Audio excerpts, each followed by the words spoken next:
మధుర మధుర మధుర సేవ యేసు ప్రభుని సేవ మధుర మధుర మధుర సేవ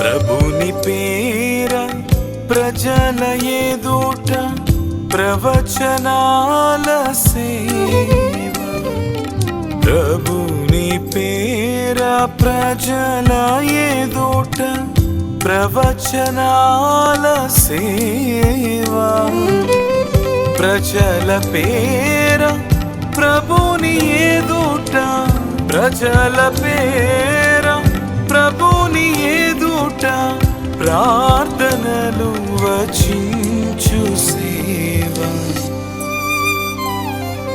ప్రార్థనలు వచించు సేవ మధుర మధుర మధుర సేవ యేసు ప్రభుని సేవ మధుర మధుర మధుర సేవ. దేవుని సేవకుడా, నీ విశ్వాసమే నీకు ఆయుధం, నీ పోరాటమే నీకు విజయం, నీ కష్టమే నీకు కిరీటం, నీ ప్రయాసయే ప్రజలకు ఆశీర్వాదం. సువార్తను ప్రకటించిన కొందరు కొరడా దెబ్బలను, ఖైదును అనుభవించారు. రాళ్లతో కొట్టబడి రంపములతో కోయబడ్డారు. అయినను క్రీస్తు వలె శాంతముతో శ్రమలను సహించి వారిని ప్రేమించి దీవించారు. అదే సువార్తికుల విజయం.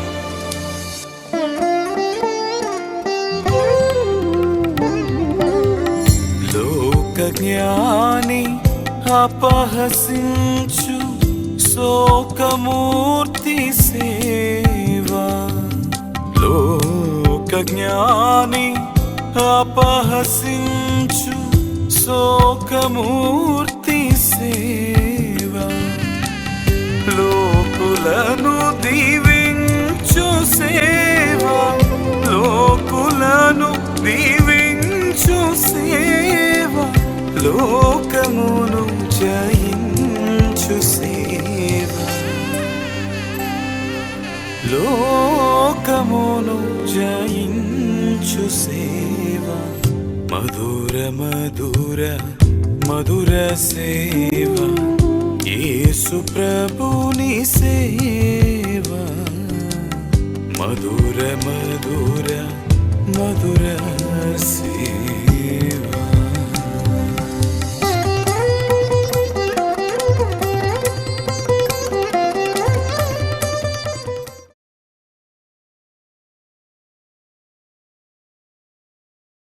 అనుభవించకుండా శరీరాన్ని వదిలిపెట్టి వెళ్ళకూడదు. దేవాది దేవుని యొక్క సత్యములను బట్టి మనము ఆలోచన చేస్తుండినట్లయితే, దేవుడు తెలియచేస్తున్నటువంటి మాటను బట్టి ఆయన ఏమి చెప్పుచూ ఉన్నాడు అంటే, మిమ్మల్ని చంకన ఎత్తుకుంటానంటున్నాడు, ఆయన కాళ్ళ మీద ఆడిస్తానంటున్నాడు. అంటే పసి పిల్లల వలె మనల్ని చూస్తున్నాడు.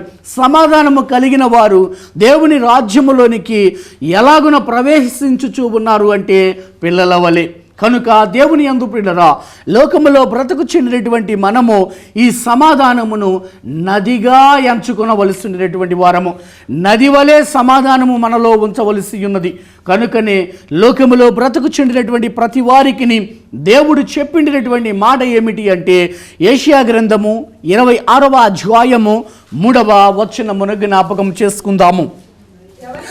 ఎవని మనస్సు నీ మీద అనుకొనునో వానిని నీవు పూర్ణ శాంతి గలవానిగా కాపాడుదువు. ఎలననగా అతడు నీ యందు విశ్వాసముంచి ఉన్నాడు. కనుక దేవుని యందు ప్రియులారా, ఎవని మనసు అంటే ఇష్టము అని అర్థము. ఎవని మనసు ఆయన మీద ఆనుకొని ఉంటుందో, అనగా దేవుని మీద ఆనుకొని ఉంటుందో, వానిని ఎలాగన చేస్తున్నాడంట? పూర్ణ శాంతి గల వాణిగా కాపాడుదువు. కనుక దేవుని యందు ప్రియులారా, పూర్ణ శాంతి కావాలి అంటే క్రీస్తుని ఆనుకొని ఉండవలెను. క్రీస్తుని ఆనుకొని ఉండినటువంటి వానికి నది వలె సమాధానము ఉంచబడి ఉన్నది. కనుక విశ్వాసము ఉంచి ఉండినటువంటి వాడు సమాధానమును కలిగి ఉండినటువంటి వాడు. కనుక ఎవని మనసు అయితే దేవుని మీద ఆనుకొని ఉండిద్దో వానికి ఏమి ఉంది అంటే పూర్ణ శాంతి. ఏముందండి? కొంచెం కాదు, పూర్ణ శాంతి. అంటే ఫుల్ఫిల్ అయిపోయి ఉన్నది. అంటే జీవితాంతము శాంతి సమాధాన కర్త ఉండినటువంటి క్రీస్తుని ఆనుకుని ఉండినటువంటి మనము దేనిని కలిగి ఉన్నాము అంటే శాంతిని కలిగి ఉన్నాము. మరి పరిశుద్ధాత్మ ప్రేరణతో లోకములో బ్రతుకుచుండినటువంటి మనము, భూలోకములోనికి వచ్చిండినటువంటి మనము, దైవ సన్నిధానములో కనబడుచుండినటువంటి క్రీస్తు యొక్క సహవాసమును ఆనుకుని ఉండవలసినటువంటి మనము సమాధానం అనేటటువంటి నదిని లోకములో ఎలాగ ఉంచాలి? మనము ప్రవహింపచేస్తూ ఉంచాలి. అది ఎండిపోయేటట్లుగా చేసుకోకూడదు. కనుక కోపపడవచ్చు, కానీ ఆ కోపము నిద్ర చేయకూడదు. ఆ కోపము నిద్ర చేస్తే అది శాపముగా మార్చబడిద్ది. కనుక సమాధాన కర్త అయినటువంటి క్రీస్తు శిలువ మీద మరణించి మన శాపములను ఆయన భరించి మనకి కావలసినటువంటి పూర్ణ శాంతిని దయచేసి ఉన్నాడు. కనుక ప్రభుకి మనము రుణపడి ఉండినటువంటి వారము. లోకములో బ్రతుకుచుండినటువంటి మనకిని దేవాది దేవుని యొక్క సాక్ష్యములను బట్టి మనము తెలుసుకోగలిగి ఉండినటువంటి వారము. కనుక 4వ నది ఏమిటి అంటే కన్నీటి నది. ఏ నదండి? కన్నీటి నది. విలాప వాక్యములు 2వ అధ్యాయము 18వ వచనమును ఒక పర్యాయము జ్ఞాపకం చేసుకుందాము. జనులు హృదయపూర్వకముగా యెహోవాకు మొరపెట్టుదురు. సియోను కుమారి ప్రాకారమా, నదీ ప్రవాహము వలె దివారాత్రము కన్నీరు పారనిమ్ము, విరామము కలుగనీయకుము, నీ కంటి పాపను విశ్రామింపనీయకుము. కనుక దేవుని యందు ప్రియులారా, కన్నీటి నదిని ఎవరు కలిగి ఉన్నారు అంటే క్రైస్తవ సంఘము కలిగి ఉన్నది. నదీ ప్రవాహము వలె దివారాత్రము కన్నీరు పారనిమ్ము, విరామము కలుగనీయకుము, నీ కంటి పాపను విశ్రామింపనీయకుము. కనుక రాత్రంతా మీరు కన్నీటి ప్రార్థన చేయాలి. క్రైస్తవ సంఘము ఏ నదిని కలిగి ఉన్నది? 4వది అంటే కన్నీటి నది. కన్నీరు ఎలాగుందంట? శరీరంలో నదిలాగున ఉన్నదంట. మరి ఆ కన్నీటిని మనము ఎలాగున వాడాలో తెలుసా? ఊరకనే ఏడ్చేయకూడదు. మనము ఏడ్చాము అంటే ఒక బలమైనటువంటి సాధనముగా అది ఉపయోగపడాలి. మనము ఏడ్చి ప్రార్థన చేశాము అంటే దేవుడు కరిగిపోయి మనము అడిగినది ఇదిగో అనేటటువంటి స్థితిలోనికి వచ్చి వేయాలి. దైవజనుని యొక్క మాటను బట్టి అడిగినవి ఇవిగో అన్నాను, అందుకునే వరసలో నీవు ఉన్నావా అన్నారు. కనుక లోకములోనికి వచ్చినటువంటి నీవు, క్రీస్తు యందు విశ్వాసమును కలిగి ఉండినటువంటి నీవు, 4వ నదిగా కన్నీటి నదిని కలిగి ఉండినటువంటి నీవు కన్నీటి ప్రార్థన చేసి కన్నీటితో ప్రభు పాదములను కడిగి ఉండినట్లయితే నీ యొక్క సమస్య ఏమైపోవలియును అంటే తీర్చబడవలియను. ఆ సమస్య నుంచి నీవు వైదొలగపోవలసి ఉన్నది. కానీ ఎంత ఏడ్చినను ఆ సమస్య అంతే ఉన్నది అంటే ఆలోచన చేయండి. నీ హృదయములో క్రీస్తుకి స్థానము ఉన్నదా? ఏడుస్తున్నటువంటి నీవు నిజముగా ప్రభు సన్నిధానములో నీ కన్నీటి ప్రార్థన వినబడుచు ఉన్నదా? కన్నీటి ప్రార్థనకి విలువైనటువంటి ప్రార్థన అనేటటువంటి పేరు ఉన్నది. ఎంత కఠిన సమస్య అయినను మనము కన్నీటితో ఏం చేసుకోవచ్చు అంటే దానిని జయించవచ్చు. అందుకనే దావీదు భక్తుడు చెప్పి ఉన్నాడు, దివారాత్రము ఏం చేయాలంట చెప్పండి? ధ్యానించాలి. ఏం ధ్యానించాలి మనము? యెహోవా యొక్క ధర్మశాస్త్రము. రాత్రి అంతా మనము బైబిల్ పఠన చేసుకొనొచ్చు, ప్రార్థన చేయొచ్చు, కన్నీరు వదలొచ్చు ఉండాలి. అందుకే దావీదు చెప్పినటువంటి మాట ఏమిటి అంటే, ఆయన కన్నీటి ప్రార్థన చేస్తుండినప్పుడు నా పరుపుని తేల చేసుకున్నాను. కనుక లోకములోనికి వచ్చినటువంటి మనము ఏడ్చి పండుకున్నట లాభము లేదు, ఏడ్చి వదిలివేయట లాభం లేదు. ఒక పట్టి ఏడ్చి ఉన్నాము అంటే అది సాధించగలిగినటువంటి స్థితిలో ఉంచబడి ఉండాలి. అంతేగాని ఏడవమన్నది బైబిల్ గ్రంథము, కన్నీటి ప్రార్థన చేయమన్నది బైబిల్ గ్రంథం అని మాటికి ఏడవకూడదు. మనం ఒక ప్రార్థన చేస్తున్నాము అంటే, కన్నీరు కార్చాము అంటే అది ప్రభు పాదములను కడగగలిగినటువంటి కన్నీటి యొక్క విలువ కలిగినటువంటి ప్రార్థనగా మార్చుకొని ఉండాలి. కనుకనే పరిశుద్ధ గ్రంథములో దేవుడు చెప్పినటువంటి మాటను బట్టి జకర్యా గ్రంథము 12వ అధ్యాయము 10వ వచనముని జ్ఞాపకం చేసుకుందాము. దావీదు సంతతి వారి మీదను యెరూషలేము నివాసుల మీదను కరుణ నొందించు ఆత్మను, విజ్ఞాపన చేయు ఆత్మను నేను కుమ్మరింపగా వారు తాము పొడిచిన నా మీద దృష్టి ఉంచి ఒకడు తన ఏక కుమారుని విషయమై దుఃఖించినట్లు, తన జ్యేష్ఠ పుత్రుని విషయమై ఒకడు ప్రలాపించినట్లు అతని విషయమై దుఃఖించుచు ప్రలాపింతురు. ప్రభు అయినటువంటి యేసు క్రీస్తు విషయములో మనము కన్నీటి ప్రార్థన చేయవలసినటువంటి వారము. ప్రభు అయినటువంటి క్రీస్తు పేరిట ప్రార్థన చేయుచున్నటువంటి దావీదు సంతానము, ప్రభు అయినటువంటి క్రీస్తు యొక్క బిడ్డలుగా మార్చబడినటువంటి మనము నేర్చుకోగలిగినటువంటి సత్యము ఏమిటి అంటే ప్రలాపిస్తూ ఉన్నారంట రాత్రి అంతా. ఎందుకు అంటే లోకములో ఉంచబడిన శ్రమల నిమిత్తము. క్రీస్తు నా కొరకు చిందించినటువంటి రక్తపు దార నా శిరస్సు మీదకి వచ్చి నా పాపములను పోగొట్టునంతగా కన్నీటి ప్రార్థన చేయవలసినటువంటి వారము. కనుక దేవుని యందు ప్రియులారా, కీర్తనకారుడు చెప్పిన మాట కీర్తనల గ్రంథము 126వ అధ్యాయము 5-6 వచనములను జ్ఞాపకం చేసుకుందాము. కన్నీళ్లు విడిచుచు విత్తువారు సంతోషగానముతో పంట కోసెదరు. పిడికెడు విత్తనములు చేతబట్టుకొని ఏడ్చుచూ పోవు విత్తువాడు సంతోషగానము చేయుచు పానలు మోసుకొని వచ్చును. ప్రభుకి మహిమ కలుగును గాక. కన్నీటి ప్రార్థన చేయువానికి ఏముందని చెప్తున్నారు? ఫలము కనబడుచు ఉన్నది. కనుక దేవుని యందు ప్రియులారా, సంతోష గానము కనబడుచు ఉన్నది. కనుక లోకములోనికి వచ్చినటువంటి మనము, ప్రభు అయినటువంటి క్రీస్తు సన్నిధానములో కనబడుచున్నటువంటి మనము హృదయపూర్వకమైనటువంటి విజ్ఞాపన చేయగలిగి ఉండాలి. హృదయములో నుంచి రాగలిగినటువంటి కన్నీటి ప్రార్థన చేయగలిగి ఉండాలి. కంటి నిండా నీటిని పెట్టుకొని, ఒంటిలో దేవుని యొక్క ఆత్మను పెట్టుకొని, మనసు దేవుని మీద ఆనకింప చేసుకొని దైవ సంకల్పానుసారముగా ప్రార్థన చేసిండినప్పుడు రెంప సఖ్యము కాని మూలుగులతో చేయించినటువంటి ప్రార్థనకి దేవుడేమిస్తున్నాడంట?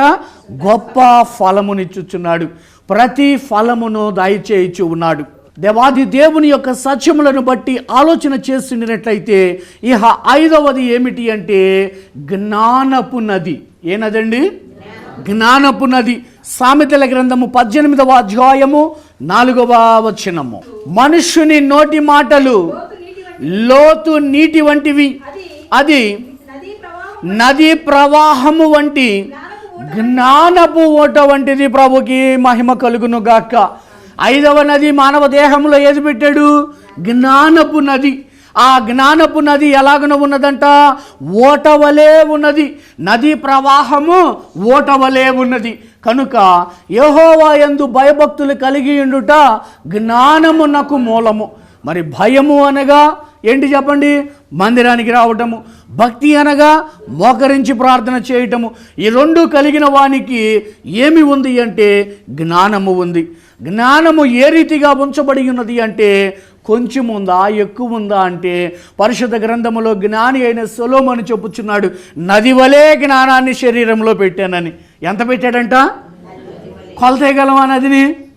దాని లోతులను కొలతేయగలమా? కానీ మన జ్ఞానాన్ని మనం ఉపయోగిస్తున్నామా? ఎంత జ్ఞానాన్ని ఉపయోగిస్తున్నాము?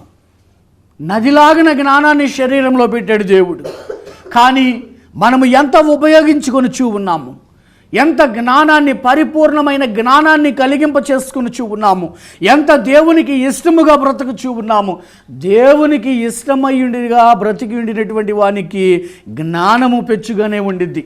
ఎందుకంటే దేవుని యందు ప్రియులారా, దైవజనులు దేవదాసయ్య గారు ఏం చెప్పారు అంటే, ఇది కాదు అంటే ఎందుకు కాదు అన్నాడు, ఇది అయిద్ది అంటే ఎందుకు అయిద్ది అన్నాడు. అంటే తన జ్ఞానంతో ఏం చేశాడు, దైవ సన్నిధానంలో కనిపెట్టుకొని చూసి ఉన్నాడు. ఇది కాదు అంటే మీ జ్ఞానములో కాదు, కానీ ఆయన జ్ఞానములో పరిపూర్ణమైపోయింది. ఇది మనము అయిద్ది అని బయలుదేరితే ఆయన జ్ఞానంతో చూసి ఇది అవ్వదు అని తేల్చి చెప్పివేశాడు. అందుకే అయ్యగారు చెప్పి ఉన్నది ఏమిటి అంటే, రానిదేది కానిదేది దైవ సన్నిధిలో ఉంచబడి ఉండినటువంటి విశ్వాసికి ఇది కాదు అంటానికి లేదు, ఇది రాదు అంటానికి లేదు. జ్ఞానము కలిగి ఉండినటువంటి ప్రతి వ్యక్తి, దేవుని చిత్తానుసారమైనటువంటి జ్ఞానాన్ని కలిగి ఉండినటువంటి వానికి దైవజనులు దేవదాసయ్య గారు ఏమి చెప్పారు అంటే, ఎందుకు అంత జ్ఞానము ఉన్నది అంటే సన్నిధి ఉన్నది. బైబిల్ మిషన్ విశ్వాసులకి సన్నిధి ఉన్నది. సన్ ప్లస్ నిధి సన్నిధి. సన్ అంటే కుమారుడు, సన్ అంటే సూర్యుడు. ఉదయించేటటువంటి నీతిశురుడైనటువంటి బాలబానుడైనటువంటి యేసు క్రీస్తు మనతో ఉంచబడి ఉన్నాడు కనుక అది నిధి వలె ఉన్నది. కనుక ఆ నిధిలో నుంచి వచ్చుచుండినటువంటి గొప్ప శక్తిని మనము అందుకొని ఉన్నాము కనుక మన జ్ఞానము పరిపూర్ణమగుచూ ఉన్నది. కనుకనే దైవ సన్నిధానములో కూర్చునినటువంటి నీవు దేవునిని అడిగి పని చేయవలసి ఉన్నది. దైవ సన్నిధానములో కూర్చునినటువంటి నీవు దేవునితో మాట్లాడవలసి ఉన్నది. దైవజనుని యొక్క సాక్ష్యమును ఎరుగుచుండినటువంటి మనము ఆలోచన పరిజ్ఞానమును ఏ రీతిగా చేసుకునవలయను అంటే, యెషయా గ్రంథము 11వ అధ్యాయము 2వ వచనమును జ్ఞాపకం చేసుకుందాము. యెహోవా ఆత్మ జ్ఞాన వివేకములకు ఆధారమగు ఆత్మ, ఆలోచన బలములకు ఆధారమగు ఆత్మ, తెలివిని యెహోవా ఎడల భయభక్తులను పుట్టించు ఆత్మ అతని మీద నిలుచును. ప్రభుకి మహిమ కలుగును గాక. కనుక దేవుని యందు ప్రియులారా, దైవ సన్నిధానంలోనికి వచ్చి క్రీస్తుని కలిగిండి క్రీస్తు యొక్క సహవాసమును ఆనుకునేటువంటి వానికి ఏముందంట, జ్ఞాన వివేకములు, మరి అలాగనే బలము, ఆలోచన, మరి తెలివి, భయభక్తులను పుట్టింపగలిగినటువంటి ఆత్మ. మనకి బలము ఉండిద్దంట, జ్ఞానము ఉండిద్దంట, తెలివి ఉండిద్దంట, ఆలోచన పరిజ్ఞానము బహుగా ఉండిద్దంట. అందదంట ఆలోచన చేస్తే. కొంతమంది ఆలోచన చేస్తే కొంత దూరమే చేస్తారు, కొంతమంది ఇంకొంచెం దూరం చేస్తారు. కానీ దైవ సన్నిధానంలో కూర్చుండినటువంటి విశ్వాసి ఆలోచన ఎంత దూరము ఉండాలి అంటే, నీవు భూమి మీదనున్నావు, దేవుడు పరలోకములో ఉన్నాడు, పరలోకములో ఉన్న దేవుణ్ణి చూడగలిగిన ఆలోచన పరిజ్ఞానం ఉండాలి. అంటే దూరదృష్టి కలిగి ఉండాలి. ఏ దృష్టి ఉండాలండి? ఇది ఎలాగొచ్చింది? జ్ఞానపు నది నీ శరీరంలో దేవుడిచ్చాడు, దానిని వాడి ఉండినప్పుడే. జ్ఞానపు నదిని మనము ఎంత వాడుచున్నామో ఆలోచన చేసుకోవలసినటువంటి వారము. కనుక దేవుని యందు ప్రియులారా, యాకోబు పత్రిక 1వ అధ్యాయము 5వ వచనమును ఒక పర్యాయము జ్ఞాపకం చేసుకుందాము. మీలో ఎవరికైనాను జ్ఞానము కొదువుగా ఉన్న ఎడల అతడు దేవునిని అడగవలయును, అప్పుడది అతనికి అనుగ్రహింపబడును. ఆయన ఎవరిని గర్దింపక అందరికీ ధారాళముగా దయచేయువాడు. మనం అడగాలి నిత్యము, దేవా నాకు జ్ఞానాన్ని ఇవ్వు అని. నది ఎండిపోకూడదు. మన శరీరంలో ఉన్న జ్ఞాన నది ఎండిపోకూడదు. ఆ జ్ఞాన నదికి మనము ఎండిపోకుండా చేసుకోవాలి అంటే ప్రార్థన పట్టు కలిగి ఉండాలి. అట్టి ప్రార్థనా పట్టును కలిగి ఉండి దేవుని సహవాసములో మనము ఏ రీతిగా ఉంటాము అంటే, ఏ పని చేసినా కూడా ఎవనికి అందదు. అందిద్దా?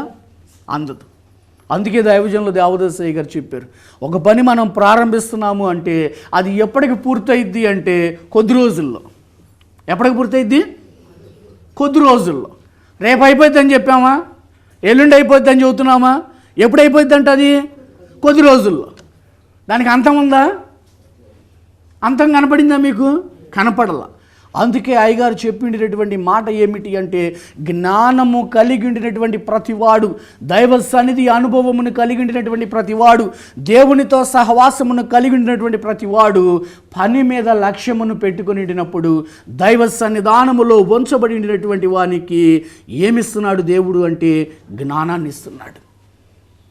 ఇంకా అది ఎప్పటికో ఇద్దులే కానివ్వండి అంటారు సంఘం, ఇది ఎప్పటికయ్యేనులే కానివ్వండి అంటారు జనులు, అవునా? కానీ దేవుడు ఏం చేస్తాడంట, అయ్యా వాళ్ళు ఇంకా లేట్ అయిద్ది అంటున్నారు కాబట్టి ఇదిగో ఈ సమస్య ఒక కొలిక్కి వచ్చింది, ఇలాగ చేసి. పరిపూర్ణమైనటువంటి జ్ఞానము దైవ సన్నిధిలో ఉన్నది. ఆ దైవ సన్నిధిలో ఉంచబడి ఉండేటటువంటి నీటి బుగ్గ నీలో ఉద్భవింపచేశాడు. ఈ జ్ఞానపు నీటి బుగ్గను ఉపయోగించుకొని కార్యసిద్ధిని మనము అందుకోవలసినటువంటి వారము. కనుక దేవుని యందు ప్రియులరా, దవాది దేవుడు అనుగ్రహింప చేసినటువంటి సత్యము ఇహ 6వ నది ఏమిటి అంటే మహానంద నది. ఏ నది? మహానంద నది. ఆనంద ప్రవాహము కలిగినటువంటి నది. ఈ మహా ఆనందం అనేటటువంటి ఈ నదిని 6వదిగా మానవ దేహములో దేవుడు పెట్టి ఉన్నాడు. కీర్తనల గ్రంథము 36వ అధ్యాయము 8వ వచనము, నీ మందిరము యొక్క సమృద్ధి వలన వారు సంతృప్తి నొందుచున్నారు, నీ ఆనంద నది ప్రవాహములోనిది నీవు వారికి త్రాగనిచ్చుచున్నావు. కనుక దేవుని యందు ప్రియులరా, దేవాది దేవుడు తన ప్రియులకి చెప్పిండినటువంటి మాట ఏమిటి అంటే, నీ మందిరము యొక్క సమృద్ధి వలన వారు తృప్తి నొందుచున్నారు, నీ ఆనంద ప్రవాహములోనిది నీవు వారికి త్రాగనిచ్చుచున్నావు. ఈ ఆనంద ప్రవాహములోనిది ఎక్కడ ఉంది? ఈ ఆనంద ప్రవాహము అంటే క్రీస్తు యొక్క శరీర రక్త మాంసములు, ప్రభు అయినటువంటి క్రీస్తు యొక్క శరీర రక్త మాంసములు సంస్కార భోజనముగా నీవు పానము చేయుచున్నావు. ఆయన త్రాగనిచ్చుచు ఉన్నాడు. ఆయన త్రాగనిచ్చుచు, ఆయన శరీరమునిచ్చుచు మనకి దేనినిచ్చుచున్నాడు అంటే మహానందము. కొంచెం కాదు ఆనందం, ఎంతంట? ఈ సంస్కార భోజనము ద్వారా రోగులు బాగుపడుచున్నారు, దేవుణ్ణి చూడలేని వాళ్ళు దేవుణ్ణి చూస్తున్నారు, దేవునితో మాట్లాడలేని వాళ్ళు దేవునితో మాట్లాడుతున్నారు, శ్రద్ధ కలిగిన వారు ఐశ్వర్యవంతులుగా మార్చబడుచు ఉన్నాడు. ఐశ్వర్యం అంటే లోక ఐశ్వర్యము కాకపోవచ్చు, కానీ ఏ ఐశ్వర్యము? పరలోక భాగ్యము. లోక ఐశ్వర్యము వచ్చింది, పరలోక ఐశ్వర్యము వచ్చింది, భూలోక ఐశ్వర్యము వచ్చింది, దైవ ఆశీర్వాదము వచ్చింది.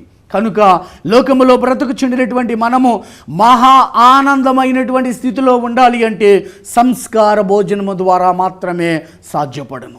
ఈ మహా ఆనంద నదిలోనిది మనము ఏ రీతిగా త్రాగాలి అంటే కీర్తనల గ్రంథము 46:4వ వచనమును చదువుకుందాము.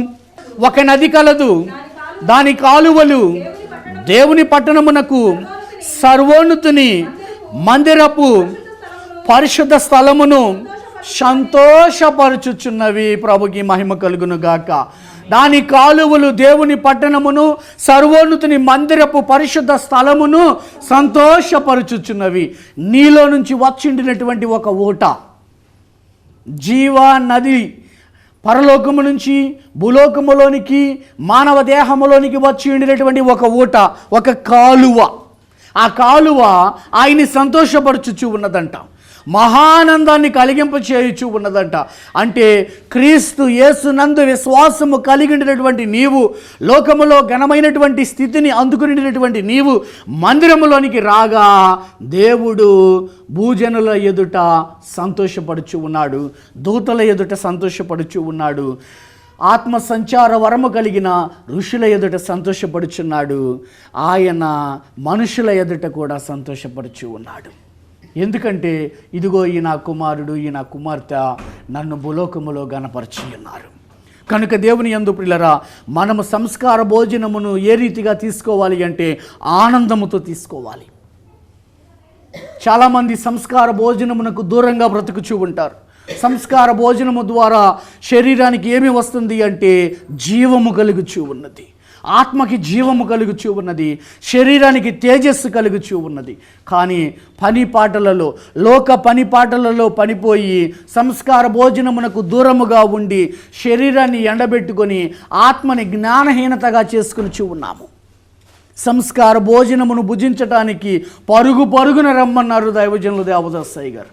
ఎక్కడ ఉన్నా సరే సంస్కార భోజనం అనగా మనము పరిగెత్తుకుని వెళ్ళి మన శరీరాత్మలను సిద్ధపరుచుకొని ప్రవాహము వలె దైవ సన్నిధిలో కనబడాలి. అట్టి సంస్కార భోజనము ద్వారా ధన్యకరమైనటువంటి స్థితిని మనము అందుకోగలుగుచూ ఉన్నాము. అపోస్తులైనటువంటి పౌలు రోమీలకు రాసినటువంటి పత్రిక రోమా 14వ అధ్యాయము 17వ వచనమును ఒక పర్యాయము జ్ఞాపకం చేసుకుందాము. దేవుని రాజ్యము భోజనమును పానమును కాదు కానీ నీతియు సమాధానమును పరిశుద్ధాత్మ యందలి ఆనందమునయ్యున్నది. ప్రభుకి మహిమ కలుగును గాక. మీరు తీసుకునే సంస్కార భోజనములో ఏమి దక్కుచూ ఉన్నది అంటే సమాధానమును నీతియు. సమాధానకర్త అయినటువంటి క్రీస్తు యొక్క శరీర రక్త మాంసములు. నీతి అనగా చెప్పండి, అబ్రాహాము దేవుడిని నమ్మెను, అది అతనికి నీతిగా ఎంచబడెను. విశ్వాసవంతమైనటువంటి జీవితాన్ని అలవర్చుకునేటటువంటి నీవు, దేవుని రాజ్యములోనికి ప్రవేశించుటకును సిద్ధపాటును కలిగింప చేసుకునేటటువంటి నీవు, నిన్ను నీవు దిద్దుకునేటటువంటి సమయము ఏది అంటే సంస్కార భోజన సమయము. ఈ మహానంద నదిని మనలో ఉద్భవింప చేసుకోవాలి. అందుకనే ప్రభు చెప్పుచున్నాడు, మందిరంలోనికి వస్తే ఏముందంట? మహానందం. ఆనందం కాదు, ఆనందం అంటే కొంచెమే, మహానందం అంటే ఎక్కువ, చాలా. కోరవు నీవు కావలసినవి నీ ప్రభువు వరకనే ఇచ్చును. 10 రూపాయల పనికి 100 రూపాయలు ఇస్తే ఎంత సంతోషంగా ఉంటాం? 100 రూపాయల పనికి 1000 రూపాయలు ఇస్తే ఎంత సంతోషంగా ఉంటాం? 1000 రూపాయల పనికి 10,000 రూపాయలు ఇస్తే ఎంత సంతోషంగా ఉంటాం? 10,000 రూపాయల పనికి 100 రూపాయలు ఇస్తే ఆనందంగా ఉంటామా? ఉండలేం. అందుకనే మందిరానికి వచ్చేవానికి ఏముండిద్ది అంటే మహానందం. ఈరోజు చేయవలసిన పనిలో ఈరోజు మందిరంలో గడపడం ద్వారా పని ఏమి మనకి నష్టము రాదు. దైవ సన్నిధిలో మనము ఉన్నాము, నీవు నేను మనమందరము నా పనిలో ఉండగా ఫలం ఎట్లుండదన్నాడు దైవజనుల దేవదాసయ్య గారు. నీవున్నావు, నేనున్నా, పరిశుద్ధులు ఉన్నారు దేవుని పనిలో. ఇక నీ పనికి ఎవరెవరు వస్తున్నారంట? దేవుని కనపరచడానికి మనందరం వచ్చాం. నీ పనికి ఎవరెవరు వస్తున్నారు? దేవుడు వస్తున్నారు, పరిశుద్ధులు వస్తున్నారు, భూలోకపు విశ్వాసి ప్రార్థన తోడుగా వచ్చుచున్నది. ఇక మహానందమే మనకి, ఆనందం కాదు, మహానందం. ఈ 6 నదులు మానవ దేహములో దేవుడు పెట్టి ప్రభు అయినటువంటి క్రీస్తుని గణపరిచి క్రీస్తు యొక్క కార్యసిద్ధిని, ఫలాభివృద్ధిని మానవ దేహములో ఇచ్చి మనల్ని సంతోషపరచుచూ ఉన్న దేవాది దేవునికి మహిమ కలుగును గాక. ఆమేన్. చిన్న ప్రార్థన చేసుకుందాం.